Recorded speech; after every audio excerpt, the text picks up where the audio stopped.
Okay, so Chem 30, we left off in our last video learning how to work with strong acids and strong bases. And what we learned is because they have essentially equilibrium that lies so far to the products, we end up just doing all of our calculations with stoichiometry. What we're going to do in this video is we're going to be taking a look at how do we deal with weak acids and weak bases, because they do have an equilibrium. And because they have an equilibrium, we need to be able to work with that when we're doing our calculations. Now, just so you're aware, when we're dealing with weak acids, what you're going to notice is you're almost always asked to solve the concentration of H3O plus. And keep in mind, H3O plus and H plus would be the same thing. Due to the fact that this is just H3O plus minus a water. Now, if you read through this question here, you're actually going to see that that's pretty much the first thing that it tells you. It says, what is the concentration of H3O plus? And then it gives us a little bit more information. So it tells us that we're dealing with a solution of acetic acid, and then it tells us the Ka. Now, this is a video about weak acids and weak bases, but the first thing you should always do when dealing with acids and bases, and you're dealing with a question like this, is ask yourself those two questions again. Number one, is it an acid or is it a base? Hopefully, you can tell by the name we're dealing with an acid. The next thing you should ask yourself, once you know if it's an acid or a base, you need to ask, is it strong or is it weak? And it is weak. Okay, the reason I know it's weak, check your chart. Check the chart of strong acids and strong bases. See if it's on that list. The other thing you can do is take a look at your table of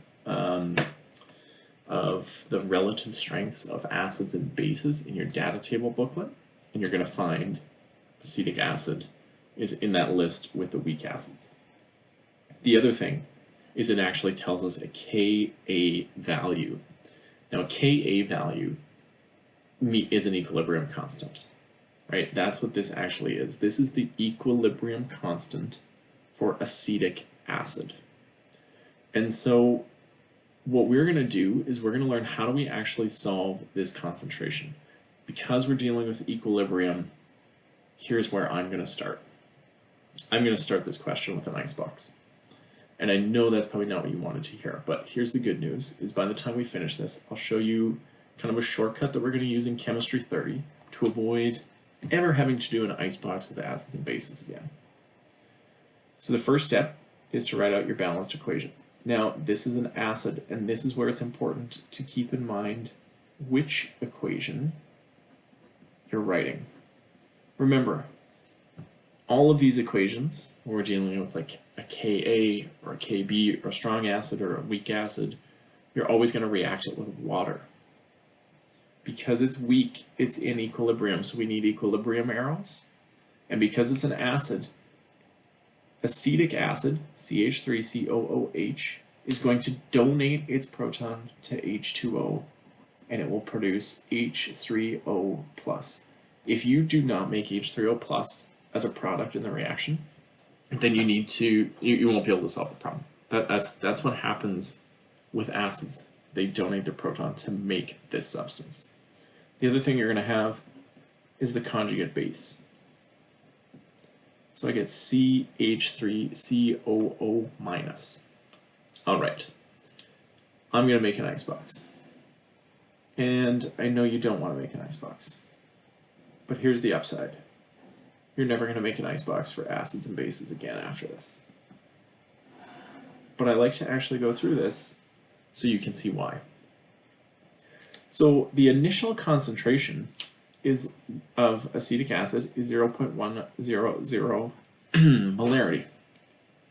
We also know initially this concentration is going to be 0. Here's the other thing. Water is a liquid. liquids do not affect equilibrium, so we're not even going to put it into our equation. We just cross it out. The next thing we need to look at is the change. So the change for reactants is going to be negative. We don't know by how much, but it's based on the coefficient, so it's negative x.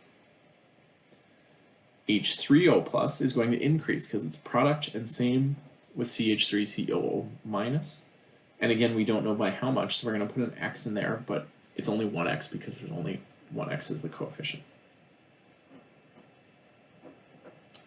Remember, the equilibrium is the initial combined with the change. So 0 combined with positive x is just positive x. We get that for both of our products. Here, we're going to get 0.100 minus x. Okay, at this point, we can build our Ka expression. That is our equilibrium expression. So this is just like a KEQ, but it's for an acid. So it's still products divided by reactants. So concentration of products divided by the concentration of reactants.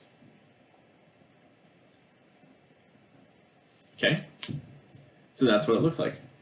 Here's a little clue for you too. Every Ka has to have H3O plus on the top. Must have that. And then the conjugate base is the other one. And the acid will go on the bottom, whatever your starting acid is. That's really important. That's how we set up our Ka. Like I said, it's just like a KEQ. The only difference is we're looking at it for an acid, and so we call it the Ka, the constant of an acid. All right. If you were to look at what we're going to do here, we are going to plug in our values. We're going to take this, plug it in here, this here. And if you're thinking ahead and you're on top of things, you've already realized, oh no, we're going to have a quadratic equation by the time we're done. Okay? I'll show you how we would actually get that. Our Ka value from the question is 1.8 times 10 to the minus 5. The concentration of H3O plus is x. The concentration of CH3COO is x. And the concentration at equilibrium is 0.100 minus x. On the top, we would get x times x is x squared divided by 1.00 minus x. It's all equal to 1.8 times 10 to the minus 5. All right, here we are. We've arrived at this point where you can see we have a squared, we have just a regular x, we have things that don't have x in them. This is going to lead to a quadratic. And I mean, it's Chem 30. We're not shooting rockets to the moon here. We're just trying to make sure that we know how to do basic chemistry so that you can go forward and do what you need to do. And so we're going to make an assumption. And here's the assumption. We are going to assume x is much less than 0.100. Okay, so the way that we would mathematically show this is we go x is much less than. I know you didn't think there was a symbol for that. It was just like two less than symbols. 0.100. Okay, here's what this means. It means x is not 0, but x is really small. So we are going to just pretend. I'm actually going to write this down here because we don't know what x is yet. We're going to pretend x is 1, or actually we'll go 0.0000001. And there's a pretty good chance that it's going to be about that big. And so let's plug that into our equation, right? 0.100 minus x. 0.100 minus 0.0000001. Okay, let's do that math. You get, well, there's a decimal here, 0.0999. You know, you get a whole bunch of nines. You know what I mean. You get the point. Okay, let's round this to sig figs. We're going to keep the third decimal place. This is going to round up, rounds this up, rounds this up. You actually get to an answer that's the same. Look at that. And so if x is so small, it's actually not even going to make a dent in this number. And we're going to assume that that's the case. What that does is it basically means I can get rid of x here. Now, it doesn't mean that I can get rid of x here. X is not 0. And so that doesn't mean I can just like get rid of this thing. But x is so much smaller than this number that if I were to plug it in, it actually wouldn't make a difference. We're going to make that assumption and we are going to pretend that it is always true. In reality, it's not always true. And so there are times, like if you take further chemistry, where you're going to have to actually leave this in here, do the quadratic, do all the calculations. But for now, in chemistry 30, we're going to do that. So what we end up with is an equation that looks like this. 1.8 times 10 to the minus 5 is equal to x squared divided by 0.100, and we lose that x. So now, by losing that x, we also lose our quadratic. And so now, all I have to do is do some calculations. And I'm going to move this over, so 1.00 multiplied by 1.8 times 10 to the minus 5. That gives me 1.8 times 10 to the minus 6. It's equal to x squared. Take the square root on one side, take the square root on the other, and you end up finding that x is equal to 1.34 times 10 to the minus 3. Okay, now here's the deal. I'm going to try and zoom out a little bit so that we can see. Okay, the concentration of H3O plus at equilibrium is x. So x is equal to my concentration of H3O plus, which means that x is equal, or the concentration of H3O plus is equal to 1.34 times 10 to the minus 3 molarity. So you can see by making that assumption right here, we actually save ourselves a ton of work.